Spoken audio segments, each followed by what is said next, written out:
ICE isn't our problem, you do realize that they're kidnapping Black Americans too, right? And they're just saying, oh, we thought they were African. We thought they were illegal immigrants. And then they will detain you for days, sometimes weeks, so that they can have their way with you in the ICE detention center while they...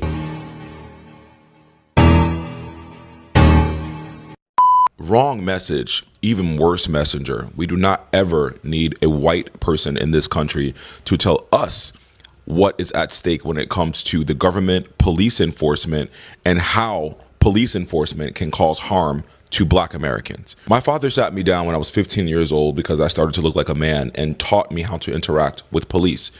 Every Black family teaches their Black sons how to interact with the police. Every Black family talks to their daughters about how to interact with the police. So for every conversation we have a Sandra Bland, Philando Castile, Eric Gardner, Breonna Taylor, George Floyd, Trayvon Martin, Sonia Massey, Rodney King. I can go back decades, I can go back centuries to tell you how Black people are acutely aware of our relationship with law enforcement and the government. My grandmother was the first person in her family to buy a house in New York, and she moved into a white neighborhood. And you know what they did? They threw things at her house. They burned her garbage. They tried to push her out, all because she was Black and they didn't want her around. And every time the cops came, what did the cops do? Agitate my grandmother and grandfather, not the other way around. So no, sir. You do not need to tell Black people that we need to be going out on the street and fighting ICE, because Black people have never not fought to survive and live in this country, which is our right. Conditions in this country have been perpetuated and propagated by white people.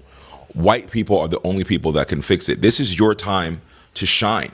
This is your time to stand up. Black people have been fighting since slavery. The fact that you see us occupying spaces, owning homes, being doctors, being lawyers, graduating school is all because of a fight that has never ended. The fight has never ended for Black people. So the fact that you think you as a white man can come on Beyonce's internet and tell Black people what they need to be fighting for, it's so lost on you how you don't understand American history and how you don't understand intrinsically American culture. Because in order for us to exist in the capacity we exist in 2026, that is from a centuries long fight.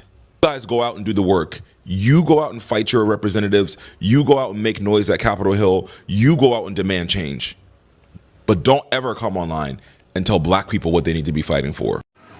Hello everyone, I'm Logmo and welcome back to the channel. Today we need to talk about a video that is making waves online. It's about who gets to speak, who doesn't, and why people keep trying to tell Black Americans what they should be fighting for. This conversation is uncomfortable for some people, but it's necessary. Nobody should come online telling Black Americans what our priorities are or what our struggle should look like. That's not your place. For generations, Black Americans have been fighting for survival, equality, and dignity in a system built to exclude them. Those battles didn't come from social media opinions. They come from lived experience. At the same time, we are seeing some white voices suddenly calm, shared identity, or shared struggle, saying things like, we are all African. But here is the truth. Identity without shared history, shared pain, and shared consequences is just words. If you're white and you truly care about justice, this is not the moment to talk over Black Americans. This is the moment to stand up, challenge injustice in your own communities, and take responsibility where it actually belongs. Solidarity is action, not lecturers. saying ICE isn't our problem, you do realize that they're kidnapping Black Americans too. I want y'all to leave us alone. I want y'all to leave Black Americans alone. I want y'all to leave Black women in America alone. We know. We've always known. They did it to us first. They've been doing it to us. And now y'all are just realizing they're doing it to you too. Don't say they're doing it to us too. It's been us too. It was us first. It's always been us. You voted for this. Your family voted for this. And it was all be friends, kumbaya, don't separate people from the party. Y'all mad at Peyton right now for speaking out against creators who are performative as hell. Oh, it's supposed to be Democrat with Democrat, liberal with liberal like they do. He's putting his body on the line. But you want me to put my body on the line? My body has been put on the line enough. Stop asking, can I tell y'all something? Stop asking, can I ask y'all something? Stop asking if I can borrow y'all for a second. We have been borrowed enough in this country and not giving back in the same condition that y'all borrowed us. It was a girl got on TikTok crying, they kidnapped my husband. Okay, before I figure out if I feel bad for you or not, who did you vote for? She said, oh, I didn't vote. Click, figure it out. Y'all are going to have to figure this out yourselves. I did my job. Y'all didn't do yours. It was your aunties, your uncles. And I don't hear y'all asking poor white people why they didn't vote in their best interest. Y'all always asking us. It's always us. Leave us alone. We did what we had to do. And now I'm going the way of the big homie. Harriet Tubman, I'll see y'all later. Y'all figure this out. Nobody's coming to save y'all. Nobody ever came to save us. Y'all let them introduce crack into our neighborhoods and run rampant in our society for years. And not until your kid got addicted to Lortabs is it now a problem with the drug companies. And all the other countries need to be quiet too, because y'all don't care. Because if y'all really cared and y'all really wanted to help us and y'all really want to know what was going on, y'all would tell y'all government to put sanctions on us. But y'all don't. You want me to go out and do something. I've done enough. What they're trying to do is separate us from the rest of the world and make the rest of the world hate Americans so that once they are offering asylum, people already hate us. They're going to make it too late for us to leave. But I'm going away to big homie. I'm out. Just stop asking me stupid questions and stop being rude to me for something that you and your people did. Figure it out. Make a choice. The reason why y'all want Black Americans to be affected by ICE so bad is because y'all are still convinced that we are immigrants. And we are not. We are not. We've been here for over 400 years. And for most of us, our ancestors have been here even before the slave trade. Most of us have American indigenous lineage that we can actually trace because a lot of our families were reclassified from Indian to Negro. And there's proof that we were reclassified. We are not immigrants. They can't send us back nowhere. Where they going to send me back? North Carolina? South Carolina? Georgia? Florida? That's the only place that we can go. We're not immigrants. This is not our battle. Furthermore, most of the people who are now being deported or most of the people that are immigrants here have always had a stigma against Black Americans. We're lazy, we're dirty, we're ghetto, we're loud, we're uneducated, we're this and we're that. But now that ICE is outside, we're supposed to be on the front lines of the same people who come here with these mentalities about us and don't even know us. I don't understand that. This is not our battle. This has nothing to do with us. And all the Black Americans who want to go outside and put themselves on the front line and risk their lives, that's on them. But don't expect for the majority of us to be out there risking our lives for something that don't got nothing to do with us.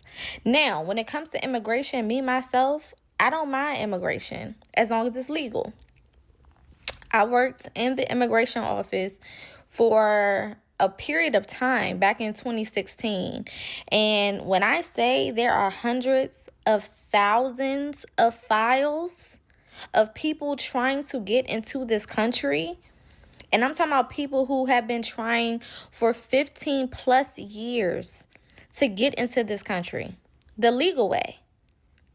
And they still haven't been able to get in yet because of whatever is going on. And yet we're trying to be pressured to fight on a front line for people who jumped in front of all of those people, okay, and cross borders illegally. Right now, if I take my ass to the Mexican border and think that I'm just going to cross into Mexico, there's going to be consequences and repercussions for my ass if I get caught. If I try to take myself to the Canadian border right now, there's going to be consequences and repercussions if I do that illegally. So why is America expected to be the country where people can just come in and out as they please undocumented. We don't know who you are. We don't know what's going on. We don't know where you came from. We don't know if you're running from something. We don't know if you're a prisoner somewhere else and now you over here trying to sneak and hide. We don't know what the fuck is going on.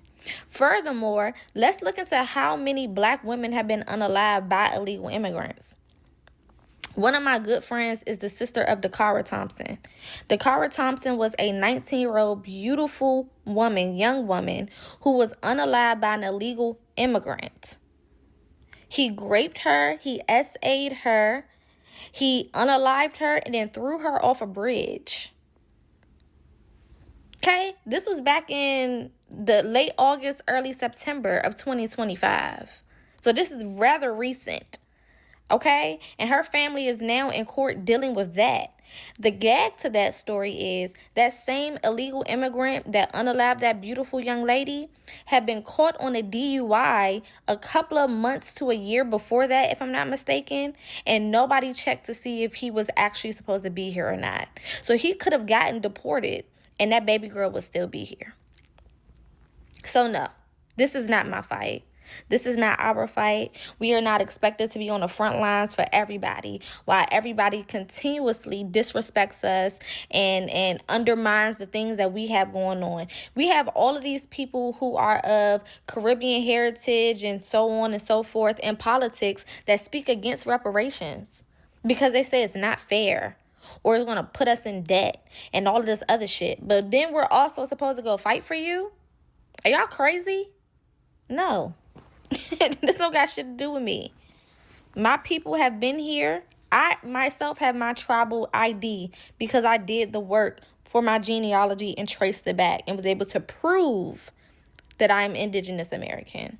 And a lot of us have. Black Americans don't need instruction. They need respect. They don't want to be spoken for. If you believe in justice, now it is time to show it with your actions, not your opinions. If you agree with this message, like the video, subscribe to the channel and drop your thoughts in the comment section. See you in my next video.